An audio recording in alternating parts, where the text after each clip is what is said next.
Hello students, hope you're good, fine, healthy, happy and safe at your home. Welcome to our accounts class. Today we will study the new topic, that is final payment to a retiring partner. This is a new topic under our chapter, that is retirement or death of a partner. Now whenever a partner retires या कोई partner retire होने वाला होता है, at that time the firm क्या करती है, उसके अकाउंट्स को क्लोज करती है.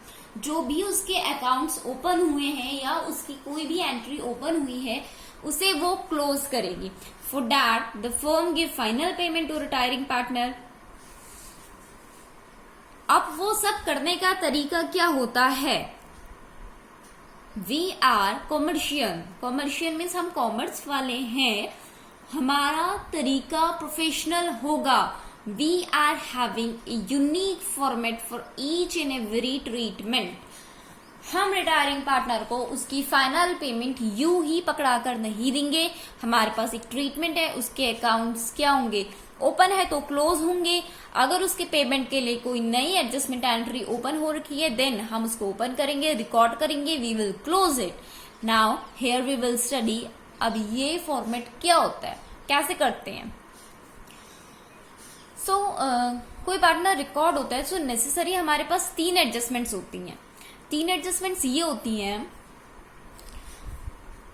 फर्म का जो भी प्रॉफिट है उस प्रॉफिट में से उस रिटायरिंग पार्टनर का जितना भी शेयर है, फर्म को उस रिटायरिंग पार्टनर को at the time of retirement वो शेयर देना पड़ेगा.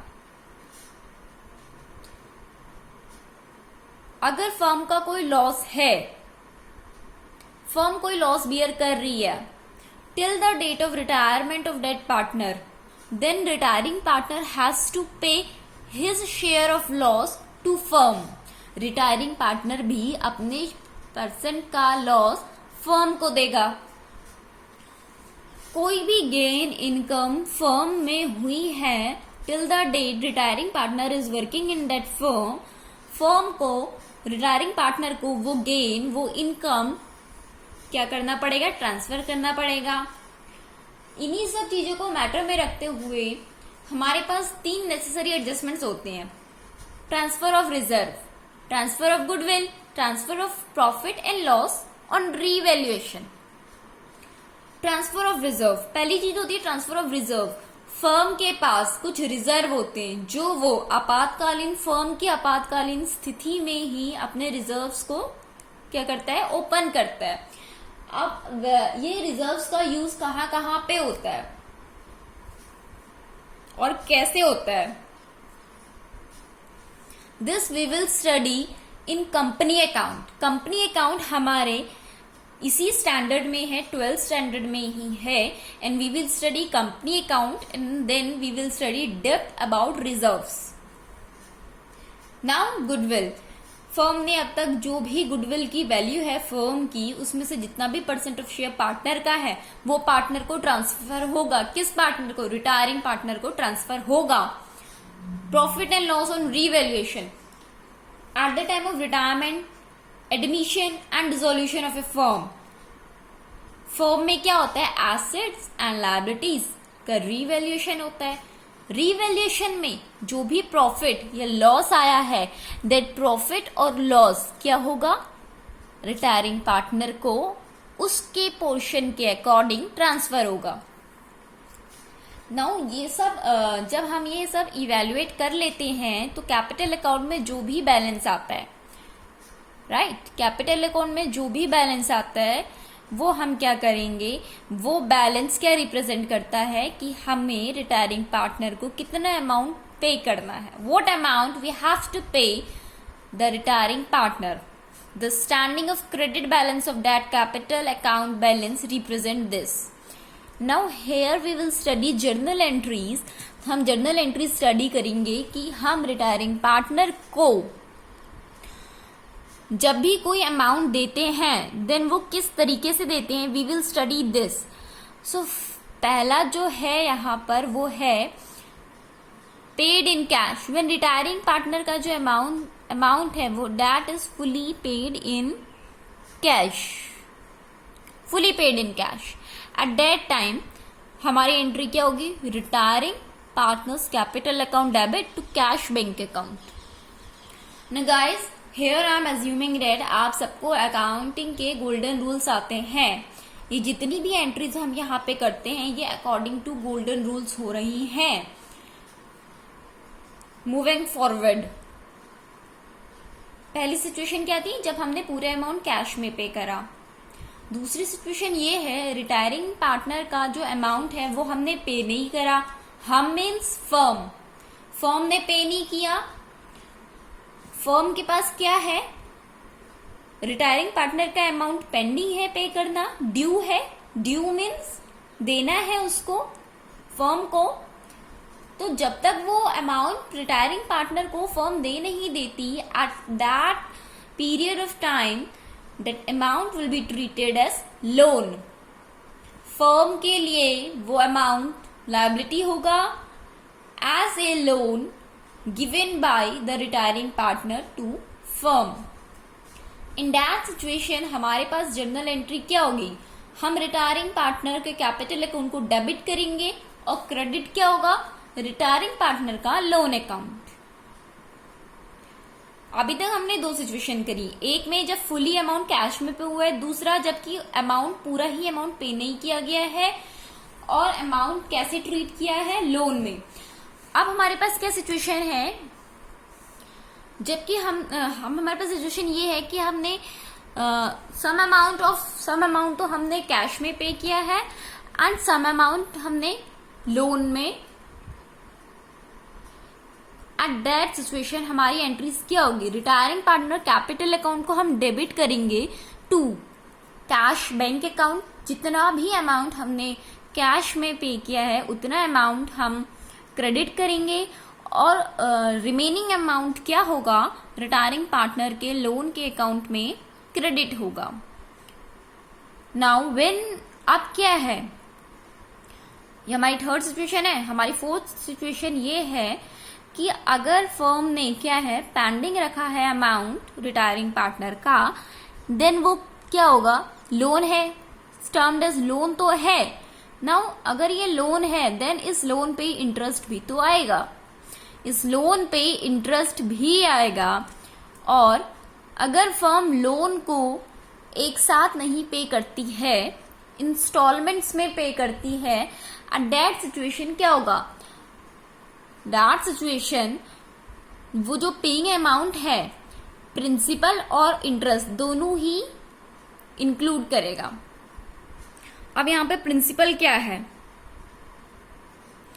व्हाट इज प्रिंसिपल, मतलब सॉरी मीन्स जो हमारा अमाउंट है, इंस्टॉलमेंट अमाउंट है, that is our principal and interest that we calculate on the percent of loan. अगर पार्टनरशिप डीड नहीं है देन पार्टनर के लोन को कितना परसेंट ऑफ इंटरेस्ट मिलता है, 6%। Okay, I told you in basic concept, जो वीडियो बेसिक कॉन्सेप्ट से बनाई थी उसमें पार्टनरशिप डीड बहुत अच्छे से एक्सप्लेन किया गया था, एब्सेंस ऑफ पार्टनरशिप डीड भी अच्छे से एक्सप्लेन किया गया है। अगर आपको ये 6% ऑफ इंटरेस्ट याद नहीं है then you should go and watch those videos again. Now for interest on loan, अब हम यहाँ पे दो डिफरेंट एंट्रीज बनाएंगे। पहली हम बनाएंगे इंस्टॉलमेंट के लिए अमाउंट ऑफ इंस्टॉलमेंट, दूसरी हम बनाएंगे इंटरेस्ट के लिए। जो हम दूसरी है इंटरेस्ट के लिए हम बना रहे हैं वो क्या है, इंटरेस्ट के अकाउंट को हम डेबिट करेंगे टू पार्टनर्स लोन अकाउंट, और इंस्टॉलमेंट की एंट्री क्या होगी, retiring partner loan account debit होगा टू कैश और बैंक अकाउंट। ये हमारी जर्नल एंट्रीज है जो कि हमें at the time of final payment किसको करनी है, रिटायरिंग पार्टनर के लिए अपनी फर्म में करनी है। नाउ अब हम पढ़ते हैं what will we study, we will study accounting treatment of goodwill in case of retirement और डेथ ऑफ ए पार्टनर। अब हम गुडविल का कैसे ट्रीट करते हैं हम गुडविल को, we will study this. No, whenever retiring partner कोई भी प्रॉफिट शेयरिंग रेशियो मतलब गेन अर्न करता है तो हम उसको कैसे डिस्ट्रीब्यूट करेंगे, उसके प्रॉफिट शेयरिंग रेशियो में। गुडविल भी क्या है, गेन है। So goodwill will also be distributed to firm in the gaining ratio. Goodwill किस रेशियो में डिस्ट्रीब्यूट होगा फर्म को, गेनिंग रेशियो में। गुडविल हम रिटायरिंग पार्टनर को गेनिंग रेशियो में डिस्ट्रीब्यूट करेंगे। अब ये गेनिंग रेशियो क्या, जो पार्टनर रिटायर हो गया है उसका परसेंट ऑफ शेयर, जितना परसेंट ऑफ शेयर वो अभी तक क्या कर रहा था, प्रॉफिट ले रहा था, वो percent of share remaining partners में क्या होगा, डिवाइड हो जाएगा। तो जो percent of share remaining partner में डिवाइड हुआ है, that percent of share is gaining share. Gaining यानी कि उन्होंने नया शेयर अर्न किया है by retirement of date partner. वो gaining percent of share, the amount of gaining percent of share हम क्या करेंगे, गुडविल रिटायरिंग पार्टनर को देंगे। उस गेनिंग शेयर के परसेंट पे गुडविल रिटायरिंग पार्टनर को देंगे। ये हमारे कब होता है, ये रिटायरमेंट में होता है। अब डेथ की सिचुएशन में क्या होता है, डेथ की सिचुएशन में तो भाई पार्टनर जिंदा ही नहीं रहता है, तो हम उसका फाइनल पेमेंट कैसे करेंगे और उसको गुडविल कैसे देंगे। In case of death of partner, continuing partner should bear the share of goodwill due to the heirs of the deceased partner. Now see here very carefully, यहाँ पे deceased partner है। deceased partner means this, ये deceased partner है। deceased means जो partner मर गया है, जिसकी मृत्यु हो गई है, उसको हम कहते हैं deceased partner। और heirs of the deceased partner means उसके जो हकदार होते हैं, लाइक डिसीज पार्टनर की वाइफ, उसके childrens, that are authorised to receive the amount which is due to dead partner. यहाँ पे ड्यू का मतलब क्या होता है, ड्यू का मतलब है पेंडिंग, जो कि फर्म को देना है। फर्म के पास ड्यू है, ड्यू यानी कि पेंडिंग है अमाउंट, उस डिसीज्ड पार्टनर को देना है। इस पर्पस के लिए क्या होता है, goodwill is valued on the date of retirement और death and adjusted through the capital account of the partner. Goodwill को हम डेट ऑफ रिटायरमेंट या फिर डेथ तक वैल्यू करते हैं। जितनी भी गुडविल हुई है फर्म की, वो हम फिर उनके कैपिटल अकाउंट के थ्रू उस पार्टनर्स को देंगे, या फिर heirs of the deceased partner, जिस पार्टनर की डेथ हो गई होती है उसके क्या होते हैं, जो हकदार होते हैं उसके अमाउंट के, हम उनको वो अमाउंट पे करेंगे। This is accounting treatment of goodwill in case of retirement और death of a partner. Now अब हम रिटायरमेंट के बेसिस पे क्या करेंगे, एक न्यूमेरिकल क्वेश्चन सॉल्व करेंगे। And for that you have to wait for my new video and you need to press the bell icon and subscribe the channel. So press the bell icon and subscribe the channel. Thanking you and have a nice day.